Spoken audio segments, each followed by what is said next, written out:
너희 중에 지혜와 총명이 있는 자가 누구냐? 그는 선행으로 말미암아 지혜의 온유함으로 그 행함을 보일지니라. 그러나 너희 마음속에 독한 시기와 다툼이 있으면 자랑하지 말라. 진리를 거슬러 거짓말하지 말라. 이러한 지혜는 위로부터 내려온 것이 아니요 땅 위의 것이요 정욕의 것이요 귀신의 것이니 시기와 다툼이 있는 곳에는 혼란과 모든 악한 일이 있음이라. 오직 위로부터 난 지혜는 첫째 성결하고 다음에 화평하고 관용하고 양순하며 긍휼과 선한 열매가 가득하고 편견과 거짓이 없나니 화평하게 하는 자들은 화평으로 심어 의의 열매를 거두느니라. 아멘. 오늘 본문 말씀을 통해서 의의 열매를 맺읍시다. 의의 열매를 맺읍시다. 제가 그런 제목을 가지고 말씀을 선택을 했어요. 의의 열매. 우리가 지금 성경 지금 일독을 좀 도전하고 있어요. 제가 목회하면서부터 주님을 알고 나서부터 지금까지 성경을 아마 한 10도 했을까? 10도?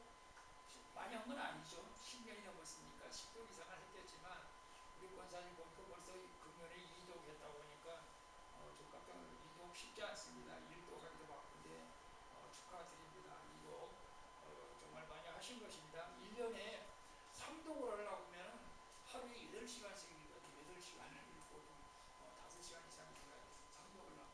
근데 1년에 뭐 10독 하는 분들도 있는데 계속 성경을 읽는 것들을 일도 안 하고 우리는 그렇게 할 수 없지만 2독도 굉장히 많이 하신 것입니다. 지금. 그런데 여러분 우리가 왜 성경을 읽어야 하는 것일까요?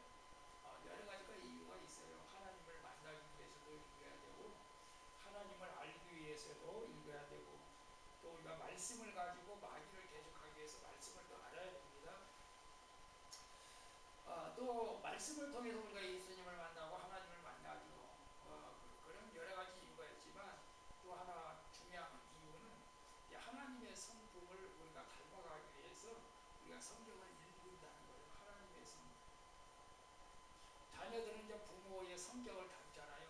부모의 성품을 많이 닮아요. 사실 아주 특별한 경우는 그렇지 않지만 대부분 거의 그 DNA가 부모님의 DNA를 가지고 태어나기 때문에 부모님의 성품하고 비슷한 경우가 많아요. 사실은. 그래서 저도 오늘 이제 의의 열매를 맺자고 할 때 우리가 예수님의 성품을 좀 닮아가야 되겠다 그런 생각을 한번 해봤어요. 왜냐하면 사실 우리가 교회 신앙생활하면서 목회자 때문에 시험을 받는 사람도 있을 수도 있겠지만 성도들끼리 서로 말로 오해해가지고 시험을 받는 사람이 많아요. 성도들끼리 서로 오해하고. 소리는 빼야죠. 그래서 소리가 그래서 오늘 우리가 나는 내가 의의 열매고 예수님의 성품을 닮아가는 사람들에게는 아름다운 화평을 이루게 되고 아름다운 교제를 가지고 주님 앞에 영광을 돌리게 될 줄로 믿습니다. 그래서 의의 열매를 맺는다고 하는 것은 사실 구원과도 관계가 있고 하나님의 상급과도 관계가 있어요. 사실 그래서 우리는 신앙생활하면서 의의 열매를 맺어야 될까요? 안 맺어야 될까요? 우리는 이건 필수적으로 우리가 반드시 맺어야 될 것이라고 저는 생각을 합니다. 미국에서 어느 날 커피 농장에서 방문한 사람에게 이제 농장주가 커피 나무를 보여주고 그런 말을 했다고요. 이 커피가 어떤 나무는 예수 믿으려 무화과 나무를 비교해서 말한 적이 있지만은 어떤 나무는 커피 열매가 많이 달렸는데 어떤 나무는 열매가 별로 없고 잎만 무성한 그런 커피 나무도 보여준 거예요. 사실은 이거 어떨 때 우리가 이제 은행나무가 이제 단풍나무가 많이 들었는데 어떤 은행나무는 은행이 정말 많이 달렸고 어떤 은행나무는 지금 은행 열매가 별로 없어요. 감나무도 그럴 것 같아. 여기 관대산에 올라가서 쭉 보면 어떤 감나무는 그냥 가지가 찢어질 대로 그냥 감이 많이 열렸는데 어떤 감나무는 감이 별로 없어요. 다 따서 그런 건지 모르지만. 그래서 그 주인이 말을 한 거예요. 왜 어떤 나무는 열매가 많이 맺고 어떤 나무는 잎만 무성하느냐? 그 이유는 뿌리에 달려있잖아요. 뿌리. 좋은 나무는 좋은 뿌리를 내려가지고 열매를 많이 맺는데, 뿌리를 내리지 못한 나무는 열매를 맺지 못하고 잎만 무성하다. 그런 말씀을 했다고 해요. 오늘 우리가 본문 말씀을 통해서 이 말씀도 우리가 열매에 관한 거, 의의 열매, 어떻게 하면 우리가 열매를 맺을 수 있을까? 우리 살아가는 과정 속에서 우리가 한번 좀 생각해 볼 필요가 있다는 것이죠.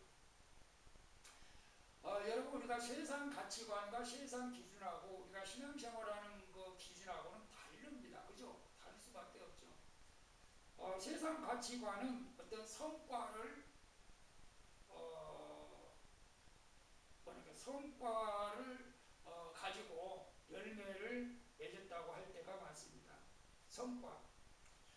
하나님의 의의 열매를 원하신다면 그거하고는 좀 다르죠. 성과하고는, 인간의 성과하고는 다르다는 것이. 예를 들어서 한그 CEO 회장하고 인터뷰를 했는데 그런 말을 했다고요. 저는 제 인생에서 30년을 성공이라는 단어 하나에 걸고 살아왔습니다. 성공. 그런데 지금 제 옆에 가족도 친구도 없습니다. 저는 이긴 것이 아니라 진 것입니다. 그런 말을 했다고 해요. 현대사회의 현실을 보여줬다고 볼 수가 있겠어요?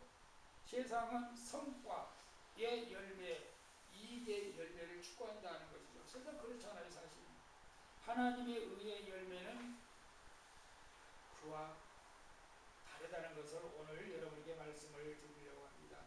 그래서 야고보서 3장은 인간의 지혜와 하나님의 지혜에 대해서 대조하면서 말씀하고 있는 것을 봅니다. 이 의의 열매라고 하는 것은 내 인간의 지혜로 사는 것이 아니고 하나님의 지혜로 살아가는 것을 말씀하고 있는 것이죠. 인간의 지혜, 하나님의 지혜, 어떤 차이가 있을까요? 13절에 보면 너희 중에 지혜와 총명이 있는 자가 누구냐? 이렇게 말씀하고 있어요. 지혜, 하나님의 지혜, 인간의 지혜. 예를 들어서 이런 두 사람을 우리가 한번 비교를 해볼게요. 교회에 우리 교회에 똑같은 성을 가진 사람이 없는 성을 써야 되겠죠. 이 집사 있어요? 우리 교회에 이 집사 없죠? 이 집사. 한 교회에 어떤 집사, 이 집사라는 사람이 있다고 합시다. 그 집사님은 성경 지식이 풍부하고 신학 지식도 있고 말씀을 잘 가르쳤습니다. 그래서 교회 회의 때마다 자신의 의견을 강하게 주장했고 다른 사람의 생각을 쉽게 비판을 했습니다. 내가 더 많이 알고 있고 내가 더 오랫동안 신앙생활을 했으니까 내 말이 맞아! 라는 태도로 일관해 왔던 것이죠. 그래서 그 교회는 시간이 흐르면서 교회가 분열되고 교회 아픔이 생겼다고 합니다. 그래서 이 인간의 지혜는 15절에 보면은 이런 말씀이 있어요. 15절에 이러한 지혜는 위로부터 내려온 것이 아니고 땅 위의 것이요 정욕의 것이요 귀신의 것이다. 내가 다 알고 있어. 내 생각대로 해. 내 생각에 오라. 이건 굉장히 우리가 조심해야 된다는 것을 말씀하고 있습니다. 그 교회에 또 다른 집사님이 있었다고 합니다. 김 집사라고 합시다. 우리 교회 김 집사 없죠? 우리 교회는 얼마나 성이 많아요. 근데 김 집사님은 말수가 좋지만 항상 다른 사람들의 말을 청정하고 경청했다고 합니다. 의견 충돌이 있을 때마다 내 생각을 주장하기보다는 함께 기도합시다. 하나님의 뜻이 무엇인지를 구해봅시다. 라고 말했다고 합니다. 그의 온유한 태도로 교회는 평화를 가져왔고 많은 사람들이 그를 통해서 위로를 받았다고 합니다. 여러분, 여기에서 인간의 지혜가 뭐고 하나님의 지혜가 무엇인지를 여러분은 쉽게 알 수가 있습니다. 그죠? 진짜 지혜가 무엇일까요? 진짜 지혜. 예? 그래서 너희 중에 지혜와 총명이 있는 자가 누구냐? 그는 선으로 말미암아 지혜의 온유함으로 그 행함을 보일지다라고 말씀하고 있어요.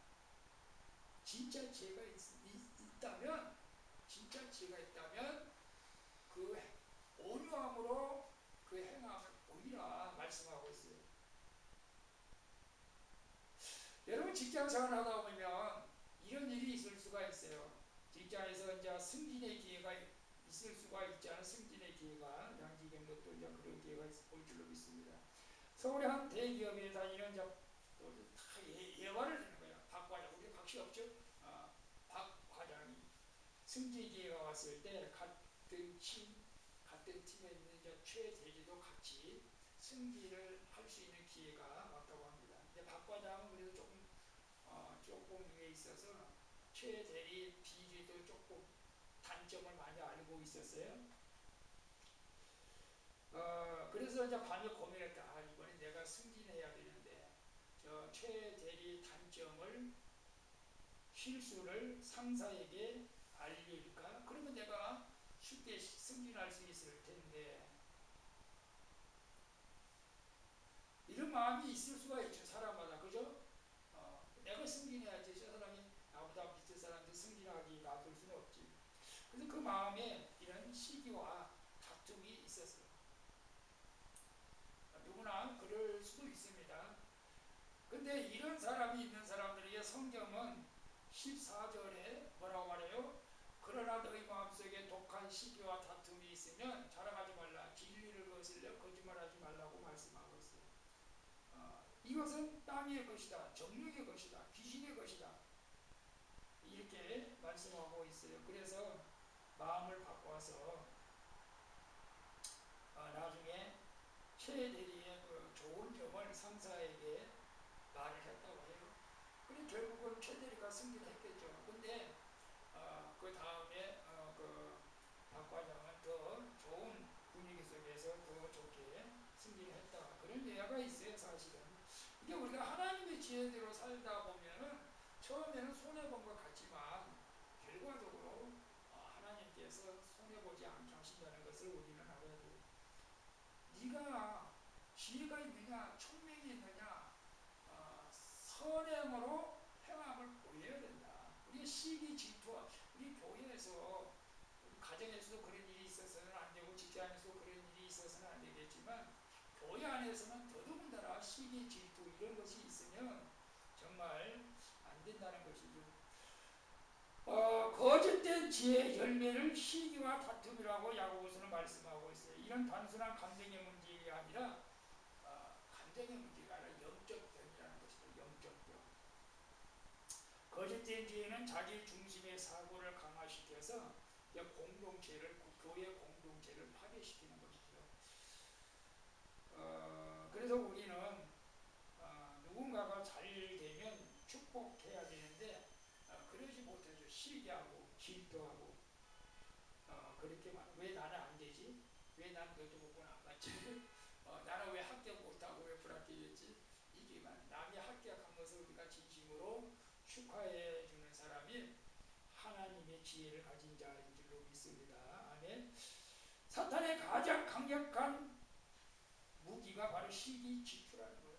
시기 질투예요. 그리고 관계가 끊어지게 만들고 영적으로 병들게 만든 것입니다. 그래서 어떤 목사님이 그런 말씀을 했어요. 사탄이 교회를 무너뜨리는 가장 쉬운 방법은 이단이 아닙니다. 분열이라고 말합니다. 사탄은 교회 안에 시기와 다툼을 심는다고 말해요. 시기와 다툼을 심어서 관계를 맺지 못하게 하고 분열시킨다는 거예요. 내가 오라. 내가 더 사랑받아야 한다. 내가 더 우리 교회는 그래요. 목사님한테 사랑받아. 그런 아주 질투심을 가진 사람들도 있다고 우리가. 여러분 그런 질투심 시기심, 시기심은 하나님이 주신 지혜 아닙니다. 그래서 오늘 우리는 거짓된 그 지혜, 세상적인 지혜는 자기중심적이다. 자기중심적. 그러나 하나님의 사람은 자기를 모르고 공동체를 세우는 지혜를 구해야 할 필요가 있습니다. 그래서 예수님의 성품을 배운다는, 예수님이 뭐라고 말했죠? 나는 이 땅에 섬김을 받으려 하는 것이 아니고 도리어 섬기러 왔고 자기 목숨을 많은 사람들에게 대속물로 주기 위해서 왔다. 실제로 정말 예수님을 잘 믿는 사람들이 섬기는 사람들이죠. 대우를 받으려고 하는 사람은 없습니다. 사실은. 근데 그게 쉬운 일이 아니에요. 저도 마찬가지고. 근데 하나님은 그렇게 하기를 원하는 거죠. 그렇게 하기를. 그래, 이로부터 난 지혜의 특징은 이제 17절에 나와 있어요. 17절에 뭐라고 나와 있어요? 오직 이로부터 난 지혜는 첫째 성결하고, 다음에 화평하고, 관용하고, 양순하고, 긍휼과 선한 열매가 가득하고, 편견과 거짓이 없다. 이렇게 말씀하고 있습니다. 이로부터 난 지혜, 하나님이 주신 지혜. 우리가 그런 지혜를 가지고 살아가야 할 필요가 있습니다.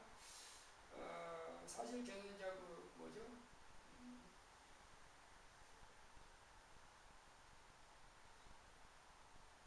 그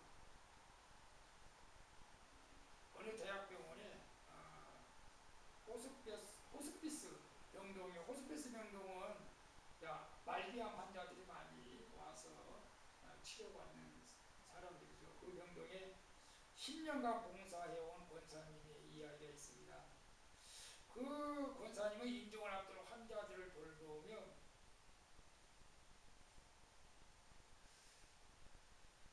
이렇게 말했다고. 처음에는 제가 믿음으로 위로의 말을 해야 한다고 생각했어요. 그런데 어느 날 환자분이 그런 말을 했다고요. 권사님, 당신이 하는 말보다 당신의 눈빛이 나를 더 위로하고 있다. 우리는 내가 믿음이 있어가지고 믿음의 말로 상대방을 위로하려고 하는데, 상대방은 그 말보다 상대방의 눈빛을 보고도 위로를 받는다. 그런 말을 했다는 것이죠. 왜 그런 말을 했을까? 그 환자는 그렇게 느꼈다고 합니다. 그 권사님의 눈빛을 보면서 그걸 느꼈다고, 순수함을 느꼈다고 하는데, 뭘 느꼈냐면 오늘 그 17절에 말씀하고 있는 것부터 성결하고 화평하고 관용하고 양선하고 긍휼하고 선한 일다가, 이것을 눈빛만 봐도 느낀다는 거예요. 환자들이. 아, 우리가 이런 하나 둘셋넷 7가지, 이 7가지 하나님이 주신 지혜요. 이것이 있어야 의의 열매를 거둔다고 말씀하고 있어요. 성결하다, 세상의 이익을 구하지 않고 우리가 모든 일을 그냥 순수한 동력을 해야 돼요. 하나님의 일도 마찬가지예요. 내가 내 욕심을 내려놓고 순수하게. 화평이 우리가 중요하잖아요. 우리가 긴 병에 효자 없다고 그런 말도 있잖아요. 그 병동에서 일하다 보면 가족과 환자하고 다툼이 생길 수도 있는 일들도 있을 수가 있어요. 빨리 돌아가시지. 그렇게 고생해서 뭐하러 사냐고. 뭐 홧김에 그렇게 말할 수도 있죠. 그런데 이제 그 권사님이 중간에서 환자와 가족들 사이에서 갈등을 평화롭게 잘 중재해줬다고요. 저는 그 관용이 참 좋은 것 같아요. 관용. 까다로운 환자들도 너그럽게 대하는 마음이 있다는 아, 우리 옛날에 그 이해나 집사님이 저한테 기도 제목을 부탁했는데, 진상들을 만나지 않게 해달라고. 진상이 뭐예요? 그랬더니 아주 학부모들 가운데서 아주 까다롭고 골치 아픈 학부모들이 있대. 뭐 왜 이런 식으로 가르쳤나? 뭐 이거밖에 안 되냐? 뭐 아주 골치 아픈데, 진상들을 만나지 않게 해달라고.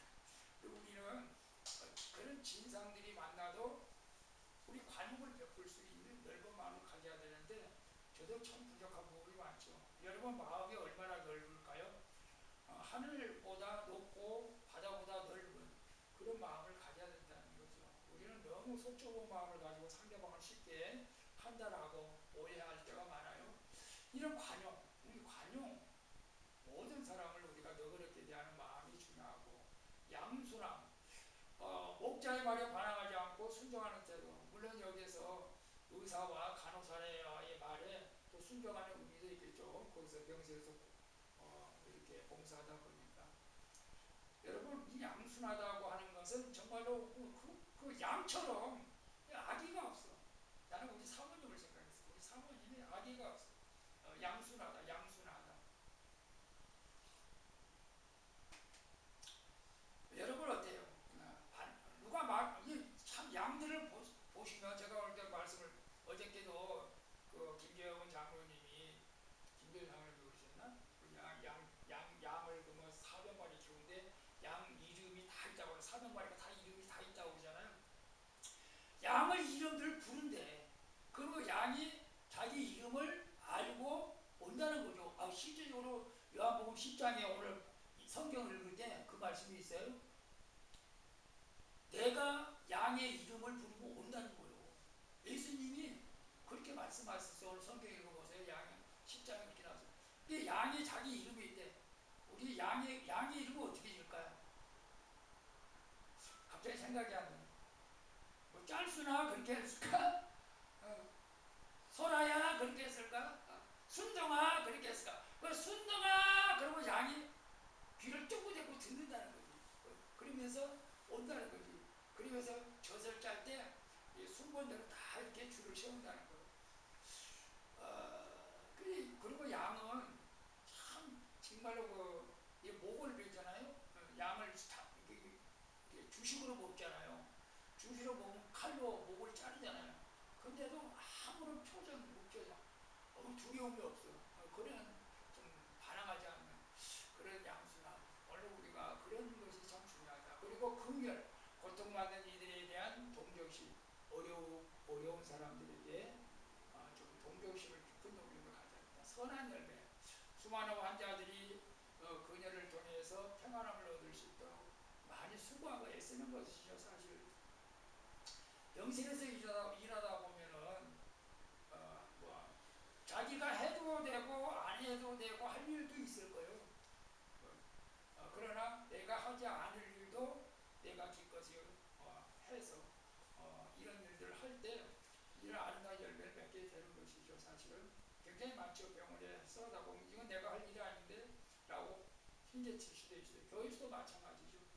꼭 내가 할 일만 하는 것이 아니고 이건 다른 사람이 할 일이지만 내 눈에 띄면은 하나님께서 나에게 하라고 하시는구나 이렇게 생각하고 하면은 그것이 선한 열매가 맺게 될 줄로 믿습니다. 편견이 없어야 된다. 부자든 가난한 자든 차별 없이 섬겼다고 해요. 병원에서도 돈이 있는 사람도 있고 가난한 사람도 있겠죠. 근데 이런 편견을 두면 안 된다. 교회 안에서 역시 마찬가지입니다. 그 다음에 거짓 없고 진실하고 일관된 사랑을 실천했기 때문에 권사님이 그렇게 많은 사람들이 그렇게 인정을 했다고 해요. 그래서 우리가 의의 열매로 거두는 삶의 특징이 뭐냐면 화평하는 것입니다. 화평. 모든 18절에 나온가요? 화평하게 하는 자들은 화평으로 심어 의의 열매를 거둔다 이렇게 말하고 있어요. 그리고 우리가 분쟁, 분열, 갈라짐은 좋은 현상이 아닙니다. 우리는 화평을 이루어야 돼요.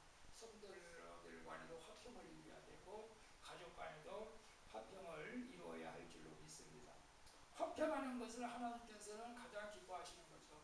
그래서 우리가 하나님과 우리 사이에서도 분열되어 있어요. 죄로 말미암아 아담의 원죄로 말미암아 우리가 하나님과 가까이 갈 수가 없지만 예수님께서 우리의 죄로 인해서 십자가를 지심으로 말미암아 예수 그리스도와 화평을 이루시는 걸로 믿습니다. 화평. 예수님 십자가 지심으로 우리가 이제 하나님과 화평을 이루게 하신 것이죠. 우리는 이 분쟁이 있는 곳에 화평을 이루어갈 수 있도록 우리가 그런 중개 역할을 잘 감당해야 할 줄로 믿습니다.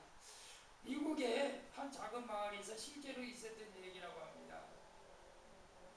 두 가족이 땅 경계 문제로 20년 동안 사이가 안 좋고 원수처럼 지냈다고 합니다. 법정 소송까지 갔겠죠. 법정 소송까지 갔는데, 근데 문제는 두 분이 다 교회를 나오는 거예요.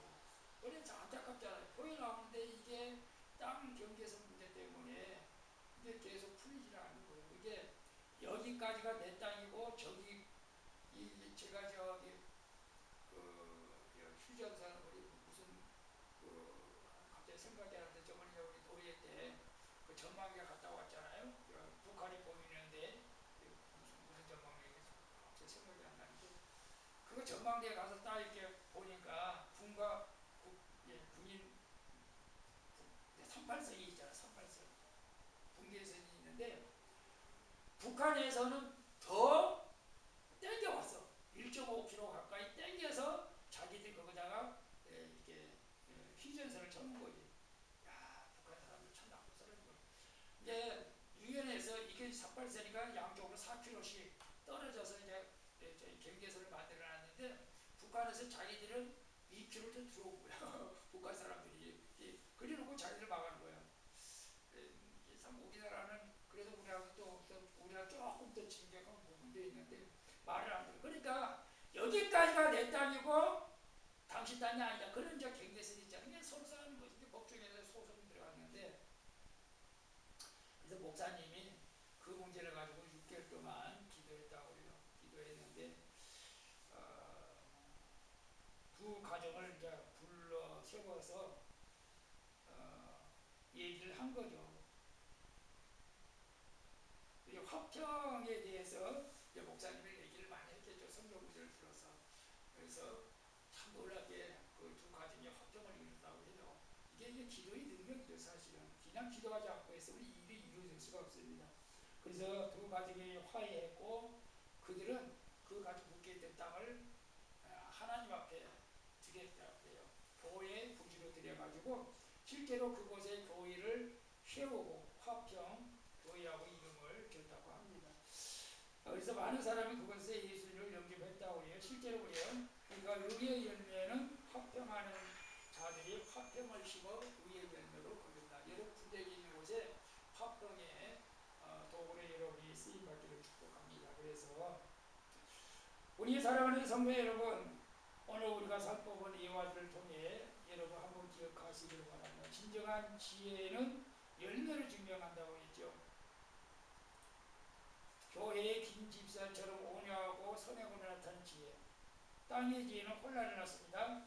박과장이 선택한 시기와 다툼을 버리고 하늘의 지혜를 선택해서 덕복을 받습니다. 우리 권사님, 권권사님이라 성결, 화평, 관용, 양순, 분율, 선한 열매, 편견, 거짓 없이 삶을 살아갔기 때문에 아름다운 의의 열매를 맺었다고 말씀하고 있습니다. 그래서 오늘 우리가 살아갈 때 우리도 내 안에 있는 지혜 한번 점검해 보시길 바랍니다. 나는 위로부터 난 지혜로 살고 있으니까 땅의 지혜로 살고 있으니까 위로부터 난 지혜로 우리가 살아가야 할 줄로 믿습니다. 땅의 지혜는 자꾸 다툼이 있는 거예요. 분쟁이 있는 거예요. 시기와 질투가 있는 거예요. 자기 중심적인 것이죠. 남을 비판하고 판단하고. 그리고 우리가 한 사람과 화평하기 위해서 여러분 화평하지 못한 사람이 있다면 내가 먼저 찾아가서 그들과 화평의 손을 내밀 수 있기를 바랍니다. 사실은 우리나라처럼 참 이념적으로 또 이렇게 갈등을 느낀 나라가 별로 얼마나 있을는지 모르겠어요. 참 안타깝더라고. 우리나라는 정말로 조선시대 때부터 여당 야당 너무나 정치적 이념이 너무나 대립돼가지고 싸워요. 그 정치인들은 그렇다 치더라도 저는 국민들까지 싸우는 걸 볼 때 또 어떨 때는 마음이 아파요. 우리 정치적으로는 저들이 싸우든 말든 우리 국민들은 좀 이런 면에서 우리 오늘 하나님의 지혜를 좀 구했으면 좋겠다 그런 생각을 해요. 왜냐하면 사람들을 만나다 보면 나는 보수고 나는 민주당이고 나는 한국당이고 이렇게 말을 하더라도 그럴 수도 있지. 그러나 우리가 마지막 때 하나님께서 주신 지혜로 기도하면서 투표할 때 투표만 된대. 근데 사람들끼리 또 싸워. 사람 정치인들은 싸워도 우리 국민들은 싸우지 않기를 바랍니다.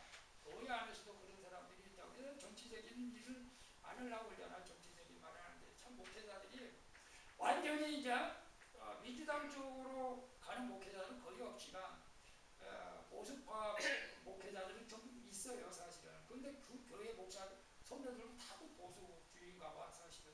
근데 그렇지 못하고 이런저런 같이 이제 어울리는 교인들이 많잖아. 그런 목회자들이 참 설교가 굉장히 힘들겠다 그런 생각도 합니다. 근데 예수만 전하면 되죠 사실. 전체 얘기 안 하고. 우리가 근데 여러분 개인적으로 저 사람이 누구를 좋아하든 누구를 싫어하든 그걸 떠나서 우리는 하나님이 주신 위에로부터 난 지혜로 살아가면 모든 사람들과 화평할 줄로 믿습니다. 그래서 우리는 적을 조심하시고 모든 사람들과 관계를 잘 맺으시고 하나님이 주신 지혜로 의의 열매를 맺어 우리가 온전한 구원을 받고 주님 나라에 가서 상급도 받는 그런 우리 모두가 되어지기를 예수님의 이름으로 축복을 드리겠습니다. 아멘. 기도합니다. 좋으신 아버지 하나님 감사합니다. 오늘 우리는 위로부터 난 하늘에서부터 온 지혜로 살기를 원합니다. 이 땅의 육신의 지혜는 아버지 하나님 정욕적이요 마귀적이라고 했습니다. 오늘 우리 하나님의 주신 지혜, 성결하고 화평하고 관용하고 양순하고 긍휼하고 선한 열매를 맺으며 편견과 거짓이 없는 화평을 이루는 지혜로운 삶을 살아서 의의 열매를 해서 주님 앞에 영광을 돌리는 삶이 되어지게 하여 주시옵소서. 걸어가신 예수님의 이름으로 기도하옵나이다.